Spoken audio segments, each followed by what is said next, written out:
ದೇವದ್ವಿಷಾಂ ನಿಗಮವರ್ತನೆ ವಿಷ್ಠಿತಾನಾಂ ಪೂರ್ಭಿರ್ಮಯೇನ ವಿಹಿತಾಭಿರದೃಶ್ಯಮೂರ್ತಿಃ ಲೋಕಾನ್ ಘ್ನತಾಂ ಮತಿವಿಮೋಹನ ಮತಿಪ್ರಲೋಭಂ ವೇಷಂ ವಿಧಾಯ ಇದಪಾಶತ ಔಪಧರ್ಮ್ಯಂ.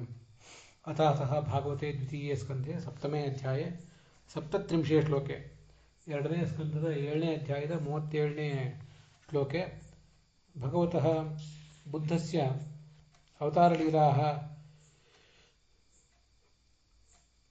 ವರ್ಣಯನ್ ಅಯಂ ಕಥಾಭಾಗಃ ಇದಾनीं ವ್ಯಾಖ್ಯಾಸ್ಯತೆ. ದೇವದ್ವಿಷಃ ವೇದದ್ವಿಷಃ ಏತೆ ತ್ರಿಪುರಾಸುರಾಃ ಮಯೇನ ವಿಹಿತಾಭಿಃ ಪೂರ್ಭಿಃ ಸರ್ವತ್ರ ಚರಂತಃ ಲೋಕಾನ್ ಸಂತ್ರಾಸಯಾಮಾಸುಃ. ತದಾ ಚ ಭಗವತಾ ಪಾರ್ವತೀಪತಿನಾ ತ್ರಿಪುರಘ್ನೇನ ಏತೆ ದೈತ್ಯಾಃ ನಿಜಘ್ನಿರೆ. ತಥಾಪಿ ತಯೇವ ಪುನಃ ಜನ್ಮ ಪ್ರಾಪ್ಯ ನಿಗಮವರ್ತ್ಮ ಪ್ರವಿವಿಶುಃ. ತದಾ ತೇಷಾಂ ಸರ್ವೇಷಾಂ ಅತಿಪ್ರಲೋಭಂ ಸಂಜನಯನ್ ಅಯಂ ಬುದ್ಧಃ ಔಪಧರ್ಮ್ಯಂ ತಾನ್ ಉಪದಿದೇಶ. ಹಿಂದೆ ತ್ರಿಪುರಾಸುರರು ಅಂತ 3 ಜನ ರಾಕ್ಷಸರು. ಅವರು ಬಂಗಾರ, ಬೆಳ್ಳಿ ಮತ್ತು ಕಬ್ಬಿಣದ 3 ಪಟ್ಟಣಗಳನ್ನು ಮಯನ ಮೂಲಕ ನಿರ್ಮಾಣ ಮಾಡಿಕೊಂಡು ಜಗತ್ತಿಗೆ ಕಂಟಕರಾಗಿ ಪರಿಣಮಿಸಿದರು. ಶಿವ ಅವರನ್ನು ಮುಂದೆ ಸಂಹರಿಸಿದ. ಆ ಕಥೆ ನಮಗೆ ಗೊತ್ತಿದೆ. ಹೀಗೆ ಅವರ ಸಂಹಾರ ಆದ ಬಳಿಕನೂ ಕೂಡ ಮುಂದೆ ಅವರು ಒಂದು ಕಾಲದಲ್ಲಿ ಮತ್ತೆ ಜನ್ಮ ಪಡೆದು ಈ ಸನ್ಮಾರ್ಗದಲ್ಲಿ ವೇದ ಮಾರ್ಗದಲ್ಲಿಯೇ ಮುಂದುವರಿಯತೊಡಗಿದರು. ಅವರಿಗೂ ಈ ಸನ್ಮಾರ್ಗದ ರುಚಿ ಹತ್ತಿತ್ತು, ಅವಕಾಶವೂ ಸಿಕ್ಕಿತ್ತು. ಆಗ ಭಗವಂತ ಬುದ್ಧನ ರೂಪದಿಂದ ಅವತರಿಸಿ ಅವರಿಗೆ ನೀವು ಆಚರಿಸ್ತಾ ಇರುವಂಥ ಧರ್ಮ ಸರಿಯಾದ ಧರ್ಮ ಅಲ್ಲ, ಅದು ನಿಜವಾದ ಧರ್ಮ ಬೇರೆಯೇ ಇದೆ ಅಂತ ಅವರನ್ನು ದುರ್ಮಾರ್ಗಕ್ಕೆ ಹೋಗುವಂತೆ ಮಾಡಿಬಿಟ್ಟ. ಇದು ನಮಗೆ ಕಾಣಿಸುವಂಥ ಕಥೆ. ಅದರ ಕುರಿತಾಗಿ ಈಗ ನಾವು ಈ ಟಿಪ್ಪಣಿಗಳು ಏನೇನು ವರ್ಣನೆ ಮಾಡಿವೆ, ಮಹಾಭಾರತ ತಾತ್ಪರ್ಯ ನಿರ್ಣಯ ಏನಿದೆ ಅನ್ನೋದನ್ನು ನೋಡಬೇಕು. ಬುದ್ಧಾವತಾರದಲ್ಲಿ ಈ ಹಿಂದೆ ಒಂದು ಸ್ವಲ್ಪ ವಿಷಯ ಬಂದಿದೆ. 1ನೇ ಸ್ಕಂದದ 3ನೇ ಅಧ್ಯಾಯದಲ್ಲಿ 24ನೇ ಶ್ಲೋಕದಲ್ಲಿ ಒಂದಿಷ್ಟು ಬಂದಿದೆ. ತತಃ ಕಲವು ಸಂಪ್ರವೃತ್ತೆ ಸಮೂಹಾಯ ಸುರದ್ವಿಷಾಂ ಬುದ್ಧೋ ನಾಮ್ನಾ ಜಿನಸುತಃ ಕೀಕಟೇಶು ಭವಿಷ್ಯತಿ ಅಂತ. ಕಲಿಯುಗ ಬಂದಾಗ ದೇವತೆಗಳ ದ್ವೇಷಿಗಳಾದ ರಾಕ್ಷಸರನ್ನು ವಂಚಿಸಲಿಕ್ಕೋಸ್ಕರ ಈ ಭಗವಂತ ಗಯಾ ಪ್ರದೇಶದಲ್ಲಿ ಬುದ್ಧ ಎಂಬ ಹೆಸರಿನಿಂದ ಹುಟ್ಟಿದ, ಜಿನನ ಮಗನಾಗಿ ಅಂತಿದೆ. ಅಲ್ಲಿ ಬ್ರಹ್ಮಾಂಡ ಪುರಾಣದ ಮಾತನ್ನು ಕೂಡ ಆಚಾರ್ಯ ಉದ್ಧರಿಸಿದ್ರು, ನಾವು ಅದನ್ನು ನೋಡಿದ್ದೇವೆ. ದಾನವರನ್ನು ಸಮುಗ್ಧರನ್ನಾಗಿ ಮಾಡುವುದಕ್ಕೋಸ್ಕರನೇ ಈ ಬಾಲರೂಪನಾದಂತಹ ಹರಿ ಅವರನ್ನು ನಾನಾ ರೀತಿಯಿಂದ ಮಾತುಗಳಿಂದ ವಂಚಿಸಿದ. ಈ ಜಿನ ಅಥವಾ ಶುದ್ಧೋಧನ ಏನು ರಾಕ್ಷಸ ಇದ್ದ, ಅವನನ್ನು ಭಗವಂತನ ತನ್ನ ಮಗ ಅಂತ ಸ್ವೀಕಾರ ಮಾಡಿದ. ಅವನು ಅಹಿಂಸೆಯೇ ಪರಧರ್ಮ, ಯಜ್ಞಯಾಗಗಳಲ್ಲಿಯೂ ಕೂಡ ಹಿಂಸೆ ಮಾಡಬಾರದು ಅಂತ ಬೋಧನೆ ಮಾಡಿದ. ಅಸುರರ ಅಂಶದಿಂದ ಹುಟ್ಟಿದ ಜಿನ ಮೊದಲಾದವರನ್ನು ಹೀಗೆ ಮೋಹಗೊಳಿಸಿದ.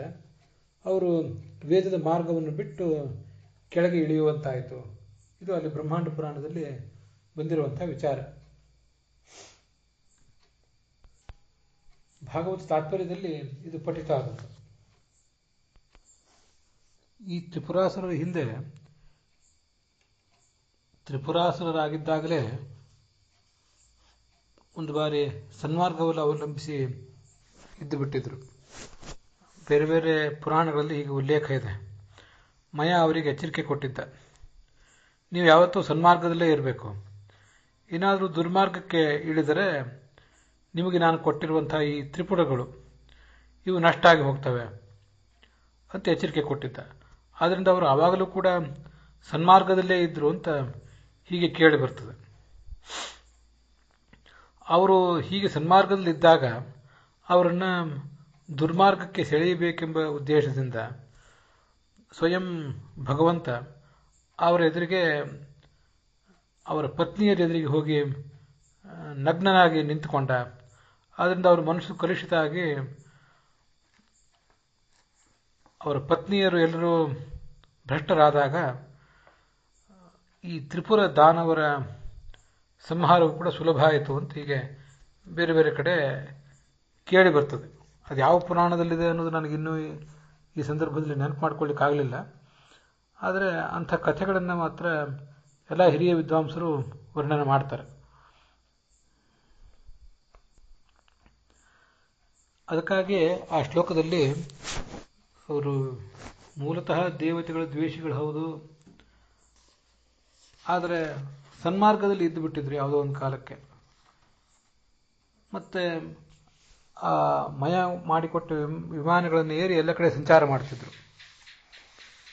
ಒಂದು ಹಂತದಲ್ಲಿ ಅವರು ಸನ್ಮಾರ್ಗವನ್ನು ಬಿಟ್ಟು ದುರ್ಮಾರ್ಗಿಗಳಾದರು, ದೇವತೆಗಳನ್ನು ಹಿಂಸಿಸಲಿಕ್ಕೆ ತೊಡಗಿದರು. ಅದೇ ಸಂದರ್ಭದಲ್ಲಿ ಅವರ ಪತ್ನಿಯರ ಮನಸ್ಸು ಈ ಭಗವಂತನಿಂದ ಚಂಚಲ ಆಯಿತು. ಸ್ವಯಂ ವಿಷ್ಣು ಅವರೆದುರಿಗೆ ಹೋಗಿ ನಗ್ನನಾಗಿ ನಿಂತ್ಕೊಂಡ ಅಥವಾ ಗೌತಮ ಬುದ್ಧನೇ ಅವರೆದುರಿಗೆ ನಗ್ನನಾಗಿ ನಿಂತ್ಕೊಂಡು ಅಂತ ಅನ್ನೋದನ್ನು ನಾವು ತೀರ್ಮಾನಿಸೋದು ಸ್ವಲ್ಪ ಕಷ್ಟ ಆಗ್ತದೆ.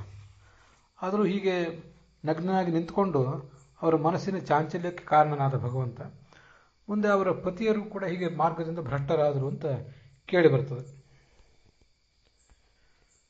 ಅದೃಶ್ಯ ಮೂರ್ತಿ ಅಂತ ಒಂದು ಶಬ್ದ ಇದೆ ಇಲ್ಲಿ ಶ್ಲೋಕದಲ್ಲಿ.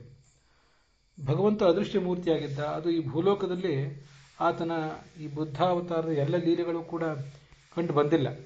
ಕೆಲವು ಸಂಗತಿಗಳು ದೇವಲೋಕದಲ್ಲಿ ನಡೆದದ್ದು ಅಂತ ಹೇಳ್ತಾರೆ. ತ್ರಿಪುರ ಸ್ತ್ರೀಯರ ಎದುರಿಗೆ ನಗ್ನನಾಗಿ ನಿಂತುಕೊಂಡದ್ದು ಇಂಥವು ಕೆಲವು. ಅವನು ಅದೃಶ್ಯನಾಗಿ ಎಲ್ಲ ಕೆಲಸಗಳನ್ನು ಮಾಡುವುದರಿಂದ ಅವನ ಎಲ್ಲ ಚರ್ಯಗಳು ಕೂಡ ನಮಗೆ ಗಮನಕ್ಕೆ ಬರುವುದಿಲ್ಲ. ಆದ್ದರಿಂದ ಅದು ಹೆಚ್ಚಿನ ಪುರಾಣಗಳಲ್ಲಿ ಉಲ್ಲೇಖಕ್ಕೆ ಬಂದಿಲ್ಲ ಅಂತ ವಿದ್ವಾಂಸರು ಅಭಿಪ್ರಾಯ ಪಡ್ತಾರೆ. ಬೇರೆ ಪಾಠಗಳಲ್ಲಿ ಅದೃಶ್ಯ ತೂರ್ಭೀಹಿ ಅಂತ ಪ್ರಶ್ನೆ ಮಾಡಿದ್ದಾರೆ, ಅಂತ ಪಾಠ ಇಟ್ಕೊಂಡಿದ್ದಾರೆ. ಈ ಅದೃಶ್ಯ ತೂರ್ಭೀಹಿ ಅಂದರೆ ಅಲಕ್ಷ್ಯ ವೇಗಾಭಿಹಿ. ಆ 3 ವಿಮಾನಗಳ ವೇಗ ಎಷ್ಟಿತ್ತು, ಅದನ್ನು ಹೇಗೆ ಭೇದಿಸುವುದು ಇತ್ಯಾದಿ ಯಾವುದೂ ಕೂಡ ದೇವತೆಗಳಿಗೂ ತಿಳಿಯದಷ್ಟು ಅನೂಹ್ಯವಾಗಿತ್ತು. ಹೀಗೆ ಅನೂಹ್ಯವಾದಂಥ ವೇಗವುಳ್ಳ ಪುರಗಳವು ಅಂತ ಅದರ ತಾತ್ಪರ್ಯ. ಅದೃಶ್ಯ ಮೂರ್ತಿ ಅಂತ ವಿಜಯಧ್ವಜರು ಯಾದವಾರ್ಯರು ಪಾಠ ಇಟ್ಕೊಂಡಿದ್ರೆ, ಬೇರೆ ಕಡೆ ಎಲ್ಲ ಅದೃಶ್ಯ ತೂರ್ಭೀಹಿ ಅಂತ ಪಾಠ. ತೂಹು ತುರವ್ ತುರಹ ಅಂತ ಅದೊಂದು ಶಬ್ದವಾಗಿ ಕಾಣಿಸ್ತದೆ. ತೂಹು ಅಂದರೆ ವೇಗ ಅಂತ ಅರ್ಥ. ಇಂಥ ಅದೃಶ್ಯ ವೇಗವುಳ್ಳಂಥ ಪಟ್ಟಣಗಳವು. ವಿಜಯಧ್ವಜರು ಮತ್ತು ಯಾದವಾರ್ಯರು ಈ ಶ್ಲೋಕವನ್ನು ಪೂರ್ವಜನ್ಮದಲ್ಲಿ ಮಯ ಮಾಡಿಕೊಟ್ಟ ವಿಮಾನಗಳನ್ನು ಏರಿ ಎಲ್ಲ ಜಗತ್ತಿನಲ್ಲಿ ಉಪಟಳ ಮಾಡ್ತಿದ್ರು. ಅವರು ಮುಂದೆ ರುದ್ರನಿಂದ ಸಂಹಾರಕ್ಕೊಳಗಾಗಿ ಮತ್ತೆ ವಿಪ್ರಜನ್ಮ ಲಬ್ಧ ಬ್ರಾಹ್ಮಣ ಜನ್ಮವನ್ನು ಪಡೆದರು. ಮುಂದೆ ನಿಗಮವರ್ತ್ಮ ಅಂದರೆ ವೇದವಿಹಿತ ಕರ್ಮಾನುಷ್ಠಾನದಲ್ಲಿ ಆಚಾರ್ಯ ವಿಚಾರದಲ್ಲಿ ತೊಡಗಿದರು ಅಂತ ಹೀಗೆ ಕೇಳಿ ಬರ್ತದೆ. ಅವರು ತ್ರಿಪುರಾಸುರಾಗಿದ್ದಾಗಲೇ ಈ ಸನ್ಮಾರ್ಗದಲ್ಲಿ ಕೆಲವು ಕಾಲ ಇದ್ದರು ಅನ್ನೋದು ಯಾದವಾರ್ಯರು ಮತ್ತು ವಿಜಯಧ್ವಜರ ವ್ಯಾಖ್ಯಾನದಲ್ಲಿ ಕಾಣಿಸೋದಿಲ್ಲ. ಅದು ನಾನು ನೋಡಿದ ಕೆಲವು ಬೇರೆ ಬೇರೆ ಉಲ್ಲೇಖಗಳಲ್ಲಿ ಕಾಣಿಸ್ತು, ಕೋಶ ಮೊದಲಾದ ಕಡೆ. ಗೋವಿಂದಾಚಾರ್ಯರು ಕೂಡ ಹಾಗೆ ಹೇಳಿದ್ದಾರೆ. ಮೊದಲೇ ಅವರು ಸನ್ಮಾರ್ಗದಲ್ಲಿ ಇದ್ದರು ಕೆಲವು ಕಾಲ, ಆದ್ದರಿಂದಲೇ ಅವರ ಪತ್ನಿಯರನ್ನು ಕಲುಷಿತ ಮಾಡಿದರೆ ಮಾತ್ರ ಆ ತ್ರಿಪುರಾಸುರರ ಬಲ ಕುಗ್ಗುತ್ತದೆ ಅಂತ ಭಗವಂತ ಅವರೆದುರಿಗೆ ನಗ್ನನಾಗಿ ನಿಂತ ಅಂತ ಗೋವಿಂದಾಚಾರ್ಯರು ಕೂಡ ಹೇಳಿದ್ದಾರೆ. ಈ ಶ್ಲೋಕದಲ್ಲಿ ಔಪಧರ್ಮ್ಯಂ ಅಂತಿದೆಯಲ್ಲ, ಉಪಧರ್ಮ ಅಂದರೆ ಪಾಷಂಡ ಧರ್ಮಾಣ ಪ್ರತಿಪಾದಕಂ ಶಾಸ್ತ್ರಂ. ವೇದ ಧರ್ಮಕ್ಕೆ ವಿರುದ್ಧವಾದ ಈ ಇನ್ನಿತರ ಧರ್ಮಗಳೇನಿವೆ ಅವುಗಳನ್ನು ಉಪಧರ್ಮ ಅಂತ ಅನ್ನೋದು. ವೇದೋಕ್ತ ಧರ್ಮವೇ ಮುಖ್ಯ ಧರ್ಮ, ಇನ್ನಿತರ ಧರ್ಮಗಳು ಉಪಧರ್ಮಗಳು. ಉಪಧರ್ಮ ಅಂದರೆ ಅದು ಸದ್ಧರ್ಮವೇ, ಆದರೆ ಉಪಧರ್ಮ ಅಂತ ಹಾಗರ್ಥ ಅಲ್ಲ. ಮುಖ್ಯ ಮಾರ್ಗ ಅಲ್ಲದೇ ಇದ್ದದ್ದು, ಅದರಿಂದ ದುರ್ಮಾರ್ಗವೇ ಅಂತಲೇ ಅದರ ಅರ್ಥ. ಇದು ವಿಜಯಧ್ವಜರು ಬರೆದಿರುವಂಥ ಅರ್ಥ, ಪಾಷಂಡ ಧರ್ಮ ಅಂತ.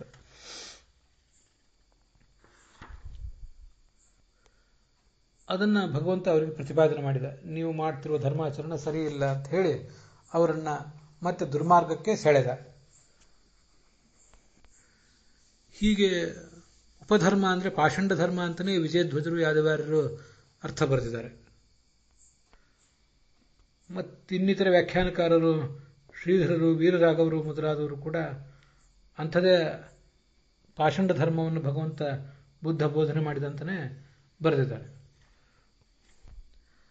ಆದರೆ ಅವರೆಲ್ಲರೂ ಕೂಡ ಮತ್ತೆ ಬ್ರಾಹ್ಮಣ ಜನ್ಮ ಪಡೆದರು ಅಂತ ವಿಜಯಧ್ವಜರು ಮತ್ತು ಯಾದವಾರ್ಯರು ಬರೆದಿದ್ದಾರೆ. ಅದನ್ನೇ ಪುರಾಣಿಕಾಚಾರ್ಯರು ಕೂಡ ತಮ್ಮ ಕನ್ನಡದ ಅನುವಾದದಲ್ಲಿ ಒಕ್ಕಣಿಸಿದ್ದಾರೆ. ಅದು ಬ್ರಾಹ್ಮಣ ಜನ್ಮವನ್ನು ಪಡೆದರು ಅನ್ನುವುದು ಯಾವ ಪುರಾಣಗಳಲ್ಲಿದೆ ಏನು ಅಂತ ನಮಗೆ ಸ್ಪಷ್ಟ ಆಗೋದಿಲ್ಲ. ಮತ್ತು ಮಹಾಭಾರತ ತಾತ್ಪರ್ಯ ನಿರ್ಣಯದಲ್ಲಿ ಬ್ರಾಹ್ಮಣ ಜನ್ಮ ಪಡೆದು ಅವರು ಬ್ರಾಹ್ಮಣ ಜನ್ಮ ಪಡೆದ ಬಗ್ಗೆ ಉಲ್ಲೇಖ ಇಲ್ಲ, ಹೊರತು ಕ್ಷತ್ರಿಯರಾಗಿ ಹುಟ್ಟಿದರು ಅಂತಲೇ ಉಲ್ಲೇಖ ಇದೆ.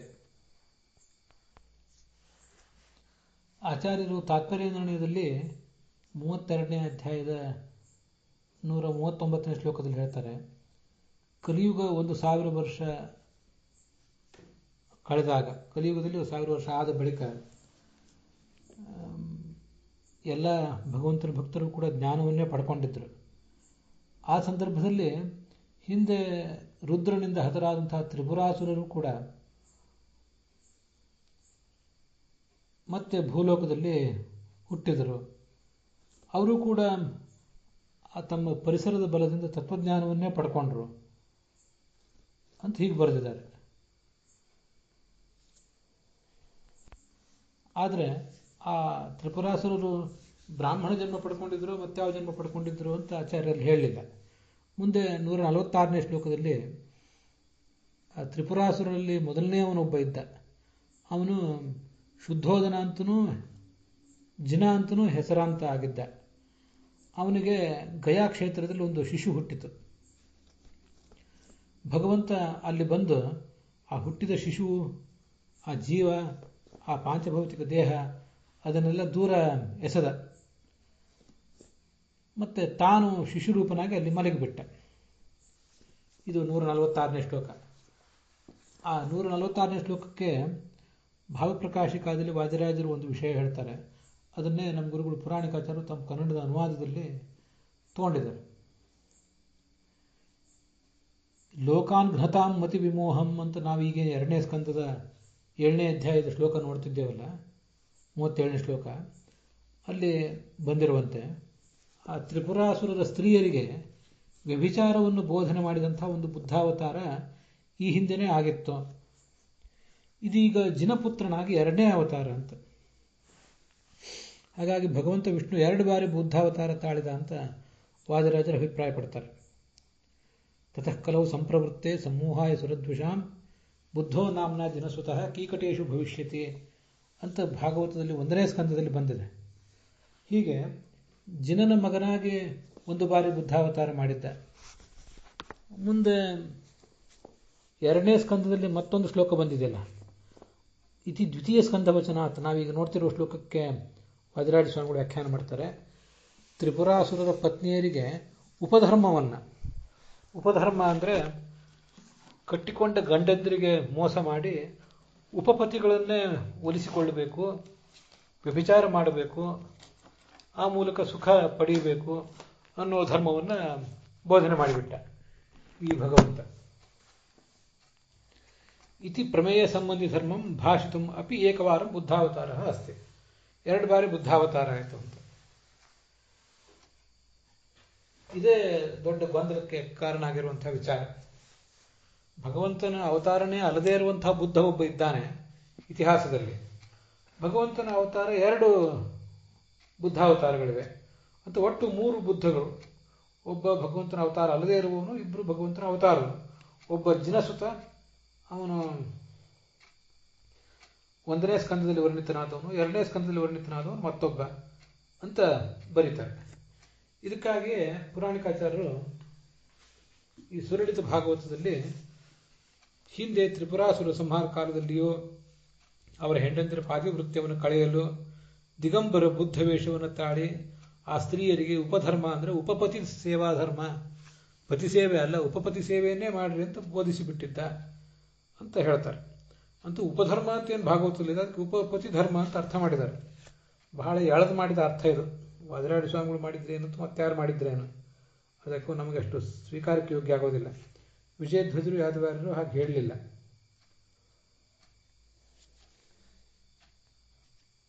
ಬತ್ತಲೆ ನಿಂತ ಈ ಭಗವಂತ ತ್ರಿಪುರಾಸುರ ಸ್ತ್ರೀಯರಿಗೆ ಅಂತ ಗೋವಿಂದಾಚಾರ್ಯ ಕೂಡ ಹೇಳಿದ್ದಾರೆ.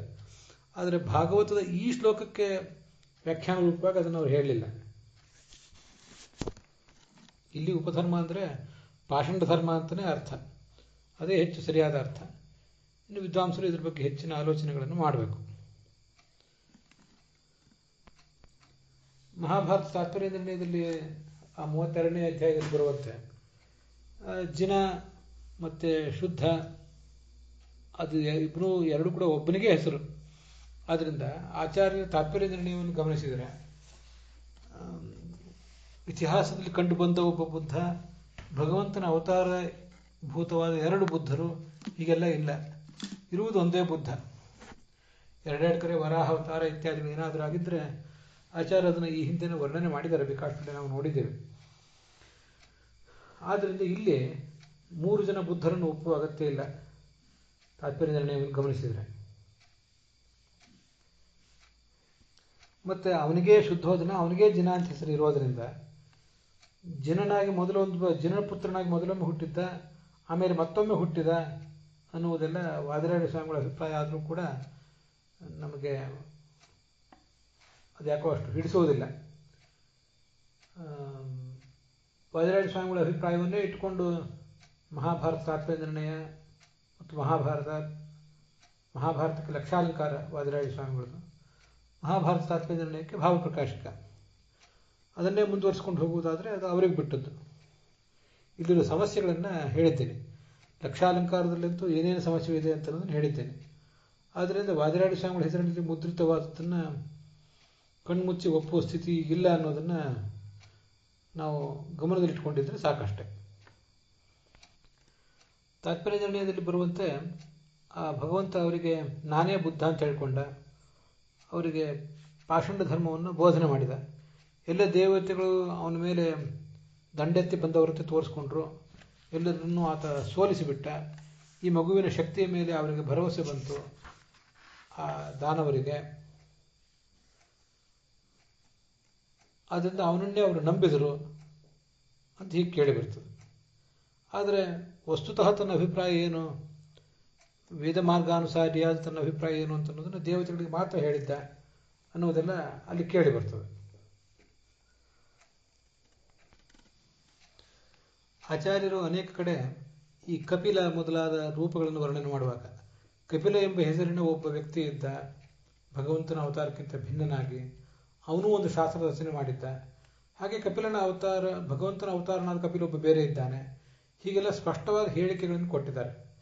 ಮತ್ತು ವರಾಹ ಅವತಾರ ಇತ್ಯಾದಿಗಳು 2 ಬಾರಿ ಆಗಿದ್ದನ್ನು ಅದಕ್ಕೆ ಪ್ರಮಾಣಗಳನ್ನು ತೋರಿಸಿದ್ದಾರೆ. ಒಂದೇ ಅವತಾರ 2 ಬಾರಿ ಕೆಲಸ ಮಾಡಿದ್ದನ್ನು ಎಲ್ಲದಕ್ಕೂ ತಮ್ಮ ಸರ್ವಮೂಲದಲ್ಲಿ ಪ್ರಮಾಣ ಕೊಟ್ಟಿದ್ದಾರೆ. ಏನು ಹೇಳಬೇಕೋ ಅದನ್ನು ಅವರ ಆಚಾರ್ಯ ಹೇಳಿದ್ದಾರೆ. ಬುದ್ಧನ ಬಗ್ಗೆ ಭಗವಂತನ ಅವತಾರ ಅಲ್ಲದೇ ಇರುವ ಬುದ್ಧ ಒಬ್ಬ, ಭಗವಂತನ ಅವತಾರರಾದ ಬುದ್ಧರಲ್ಲಿಯೂ ಕೂಡ 2 ಬುದ್ಧರು ಅನ್ನೋದನ್ನೆಲ್ಲ ಆಚಾರ್ಯ ಹೇಳಿಲ್ಲ ಅನ್ನೋದನ್ನು ಗಮನಿಸಿದರೆ, ಆಚಾರ್ಯ ಹೇಳದೇ ಇರುವ ಈ ಸಂಗತಿಗಳನ್ನು ನಾವು ಗಮನಕ್ಕೆ ತಗೊಳ್ಳೋದಕ್ಕೆ ಏನೂ ಅರ್ಥ ಇಲ್ಲ. ಆಚಾರ್ಯ ಎಲ್ಲವನ್ನೂ ಹೇಳಲಿಲ್ಲ ಹೌದು, ಆದರೆ ಭಗವಂತನ ಅವತಾರದ ಕುರಿತಾಗಿ ಏನೇನು ಹೇಳಬೇಕಾಗಿತ್ತೋ ಅದನ್ನೆಲ್ಲ ಹೇಳಿದ್ದಾರೆ. ಮುಖ್ಯವಾಗಿ ಏನು ಹೇಳಬೇಕಾಗಿತ್ತೋ ಅದನ್ನು ಹೇಳಿದ್ದಾರೆ. ಕಪಿಲ ಇತ್ಯಾದಿಗಳ ಬಗ್ಗೆ ಒಬ್ಬ ಭಗವಂತನ ಅವತಾರನಾದವನು, ಒಬ್ಬ ಅವತಾರ ಅಲ್ಲದೇ ಇದ್ದವನು ಅನ್ನೋದನ್ನೆಲ್ಲ ಹೇಳಿದ್ದಾರೆ ಅನ್ನೋದನ್ನು ಗಮನಿಸಿದರೆ, ಇಲ್ಲಿಯೂ ಹಾಗೆ ಇಬ್ಬರು ಬುದ್ಧರಿದ್ದರೆ ಅವರು ಹೇಳ್ತಿದ್ರು, ಅದನ್ನ ಹೇಳಲಿಲ್ಲ ಆಚಾರ್ಯರು ಅನ್ನುವುದು ಬಹಳ ಮಹತ್ವದ ಸಂಗತಿ ಆಗ್ತದೆ. ಅದಕ್ಕಾಗಿ ಆಚಾರ್ಯ ಏನು ಹೇಳಿದ್ದಾರೆ ಅನ್ನೋದು ಮುಖ್ಯ, ಏನು ಹೇಳಲಿಲ್ಲ ಅನ್ನೋದು ಮುಖ್ಯ, ಯಾವುದನ್ನು ವ್ಯತ್ಯಾಸ ಮಾಡಿ ಹೇಳಿದ್ದಾರೆ ಅನ್ನೋದು ಮುಖ್ಯ, ಎಲ್ಲವೂ ಕೂಡ ಹೀಗೆ ಮುಖ್ಯ ಆಗ್ತದೆ. ಬತ್ತಲೆ ನಿಂತಿಹ ಬೌದ್ಧನಿಗೆ ಅಂತೇನು ಕೇಳಿ ಬರ್ತದಲ್ಲ, ಹಾಗೆ ತ್ರಿಪುರಾಸುರನ ಪತ್ನಿಯರ ಎದುರಿಗೆ ಇವನು ಹೋಗಿ ಬತ್ತಲೆ ನಿಂತದ್ದು ಅನೇಕ ಕಡೆ ಕೇಳಿ ಬರ್ತದೆ, ಉಲ್ಲೇಖಗಳಲ್ಲಿ, ಕೋಶಗಳಲ್ಲಿ ಇತ್ಯಾದಿಗಳಲ್ಲಿ. ಆದರೆ ಅದು ಯಾವ ಪುರಾಣದಲ್ಲಿದೆ ಅನ್ನೋದನ್ನು ನಾನಿನ್ನೂ ಬಹಳಷ್ಟು ಮನನ ಮಾಡಿ ಹೊರಗೆ ತೆಗಿಬೇಕಾಗಿದೆ. ನಮ್ಮಲ್ಲಿ ಕಲಬೆರಕೆಗಳೇ ಬಹಳ, ಶುದ್ಧವಾಗಿರುವ ಸಂಗತಿಗಳಿಗಿಂತ ಅಶುದ್ಧವಾದ ಸಂಗತಿಗಳೇ ಬಹಳ ಇರೋದ್ರಿಂದ ಸ್ವಲ್ಪ ಹೀಗೆ ಗೊಂದಲ ಆಗ್ತದೆ. ಅದನ್ನು ನಾನು ಇನ್ನಷ್ಟು ವಿಚಾರ ಮಾಡಬೇಕಾಗಿದೆ. ಹಿರಿಯ ವಿದ್ವಾಂಸರೆಲ್ಲ ಅದನ್ನು ಸ್ಪಷ್ಟಪಡಿಸಿದ್ದಾರೆ, ಆದರೂ ನಾನು ಅದನ್ನು ಒಂದು ಬಾರಿ ಮನಗಂಡು ಹೇಳಬೇಕಾಗಿದೆ. ರಾಧಾಕೃಷ್ಣರು ತಮ್ಮ ವ್ಯಾಖ್ಯಾನದಲ್ಲಿ ಹೀಗೊಂದು ವಿಷಯದ ಬಗ್ಗೆ ನಮ್ಮ ಗಮನ ಸೆಳೆದಿದ್ದಾರೆ. ತ್ರಿಪುರಗಳು ಅಂದರೆ ಕಾಮ, ಕ್ರೋಧ, ಲೋಭ ಇತ್ಯಾದಿ 3 ಗುಣಗಳು, ಅಥವಾ ಸತ್ವರಜಸ್ತಮೋ ಗುಣಗಳು. ಇಂಥ ದುರ್ಬುದ್ಧಿಗಳು ಕೂಡ ಅನೇಕ ಬಾರಿ ವೇದದ ಮಾರ್ಗವನ್ನು ಹಿಡಿದು ಕಾಮ್ಯಕರ್ಮಾನುಷ್ಠಾನದಲ್ಲಿ ತೊಡಗುತ್ತವೆ. ಕೆಲವು ಬಾರಿ ಹಿಂಸೆಯನ್ನೇ ವೈಭವೀಕರಿಸಿಕೊಂಡು ಯಜ್ಞಯಾಗಾದಿಗಳನ್ನು ಕೂಡ ಮಾಡಲಿಕ್ಕೆ ತೊಡಗುತ್ತವೆ. ಅಂತರ್ಯಾಮಿಯಾದ ಭಗವಂತನನ್ನು ಅರಿಯುವುದರಲ್ಲಿ ಅವು ವಿಫಲ ಆಗ್ತವೆ. ಅವರನ್ನೇ ಭಗವಂತ ಅವಿಪಶ್ಚಿತ ವೇದವಾದರತಾಹ ನಾಣ್ಯದ ಸ್ಥಿತಿವಾದಿನ ಅಂತ ಭಗವದ್ಗೀತೆಯಲ್ಲಿ ಜರೆದಿರುವುದು. ಅಜ್ಞಾನಿಗಳು ವೇದದ ಸ್ಥೂಲ ಅರ್ಥವನ್ನೇ ನೆಚ್ಚಿಕೊಂಡು ಕೂತವರು, ಒಳಗಿರುವ ಭಗವಂತನ ಕಡೆ ಗಮನ ಹರಿಸದವರು ಅಂತ ಈಗ ಅದರ ಅರ್ಥ. ಇಮಾಂ ಸರ್ವೇಷು ಭೂತೇಷು ಸಂತತಂ ಜ್ಞಾನಮೀಶ್ವರಂ ಹಿತ್ವಾರ್ಚಾಂ ಭಜತೆ ಮೌಢ್ಯಾತ್ ಭಸ್ಮನ್ಯೇವ ಜುಹೋತಿ ಸಹ ಅಂತ 3ನೇ ಸ್ಕಂದದಲ್ಲಿ ಬಂದಿರುವಂತಹ ಒಂದು ಮಾತನ್ನು ಅವರು ಉದ್ಧರಿಸಿದ್ದಾರೆ ರಾಧಾಕೃಷ್ಣರು. ನಾನು ಎಲ್ಲ ಭೂತಗಳಲ್ಲೂ ಇದ್ದೇನೆ, ನನ್ನನ್ನು ಎಲ್ಲ ಭೂತಗಳಲ್ಲಿ ಕಂಡು ಪೂಜಿಸುವುದನ್ನು ಬಿಟ್ಟು ಈ ಪ್ರತಿಮಾದಲ್ಲಿ ಮಾತ್ರ ಪೂಜೆ ಮಾಡ್ತಾರಲ್ಲ, ಅವರು ಭಸ್ಮದಲ್ಲಿಯೇ ಹೋಮ ಮಾಡಿದಂತಾಗ್ತದೆ. ದ್ವಿಷಂತಃ ಪರಕಾಯೇಮಾಂ ಮಾನಿನೋ ಭಿನ್ನದರ್ಶಿನಃ ಭೂತೇಷು ಬದ್ಧವೈರಸ್ಯ ನಮನಃಶಾಂತಿ ಮೃಚ್ಛತಿ ಅಂತ. ಎಲ್ಲ ಜಡಗಳಲ್ಲೂ ಚೇತನಗಳಲ್ಲೂ ನಾನಿದ್ದೇನೆ, ಪ್ರಾಣಿಗಳಲ್ಲಿದ್ದೇನೆ, ಪಕ್ಷಿಗಳಿದ್ದೇನೆ. ಅಲ್ಲಿರುವಂತಹ ನನ್ನನ್ನು ಧ್ಯಾನ ಮಾಡುವುದನ್ನು ಬಿಟ್ಟು ಅಲ್ಲಿರುವಂಥ ನನ್ನನ್ನು, ಆ ನನ್ನ ಸನ್ನಿಧಾನಕ್ಕೆ ಪಾತ್ರವಾದ ಆ ಜಡ ಚೇತನಗಳನ್ನು ಸತತವಾಗಿ ದ್ವೇಷಿಸಿ ಅಂಥ ಸಾಧಕರು ಮನಃಶಾಂತಿಯನ್ನು ಪಡೆಯದೆ ಹಾಳಾಗಿ ಹೋಗ್ತಾರೆ. ಎಲ್ಲ ಸರ್ವಭೂತಾಂತರ್ಯಾಮಿಯಾದ ದೇವಂ ಅವಿಗಣಯ್ಯ, ಎಲ್ಲ ಕಡೆ ಅಂತರ್ಯಾಮಿಯಾದ ನನ್ನನ್ನು ಮನಗಾಣದೆ ಪ್ರತಿಮಾ ಪೂಜೆ ಇತ್ಯಾದಿಗಳಲ್ಲೇ ಮಗ್ನರಾಗ್ತಾರೆ, ಯಜ್ಞಯಾಗಾದಿಗಳಲ್ಲೇ ಮಗ್ನರಾಗ್ತಾರೆ. ಇಂಥ ಅಂತರ್ಯಾಮಿಯ ತತ್ವಜ್ಞಾನದಿಂದ ಮುಖರಾದಂತಹ ಕರ್ಮಠರಾದಂತಹ ಸಾಧಕರೇನಿದ್ದಾರೆ, ಅವರನ್ನು ಉದ್ಧರಿಸುವುದಕ್ಕೋಸ್ಕರನೇ ಬುದ್ಧಾವತಾರ ತಾಳಿದ್ದಾನೆ. ವೇದದ ನಿಜವಾದ ಅರ್ಥವನ್ನು ನೀವು ಮನಗಾಣಬೇಕು ಅಂತ ಆತ ಯಾರಿಗೆ ತನ್ನ ಉಪದೇಶದ ಸಾರ ತಿಳಿಯಬೇಕೋ ಅವರಿಗೆ ತಿಳಿಯುವಂತೆ ಮಾಡಿದ್ದಾನೆ. ಕೆಲವು ಜನ ಬೌದ್ಧರಿಗೂ ಕೂಡ ಅವನ ಉಪದೇಶದ ಮರ್ಮ ತಿಳಿಯಲಿಲ್ಲ. ವಸ್ತುತಃ ಇವತ್ತು ಬೌದ್ಧಾವತಾರವೇ ಮೂಲತಃ ಅತ್ಯಂತ ಭಿನ್ನ ಭಿನ್ನ ವಿಚಾರಧಾರೆಗಳಿಂದ ಪ್ರೇರಿತ ಆಗಿ 4 ವಿಧವಾಗಿ ಕವಲೊಡೆದು ಬಿಟ್ಟಿದೆ. ಯಾವುದೇ ಅದ್ವೈತ, ವಿಶಿಷ್ಟಾದ್ವೈತ, ದ್ವೈತ ಮತ್ತಾವುದೇ ಇರಲಿ, ಅವೆಲ್ಲವೂ ಕೂಡ ಕಾಲಕ್ರಮೇಣ ಅನೇಕ ಬಣ್ಣಗಳನ್ನು ತಾಳ್ತವೆ. ಮೂಲ ಆಚಾರ್ಯರು ಹೇಳದೇ ಇರುವಂಥ ಅನೇಕ ವಿಷಯಗಳು ಅದರಲ್ಲಿ ಸೇರ್ಕೊಂಡು ಬಿಡ್ತವೆ. ಅದು ವಿಚಾರ ಬೇರೆ.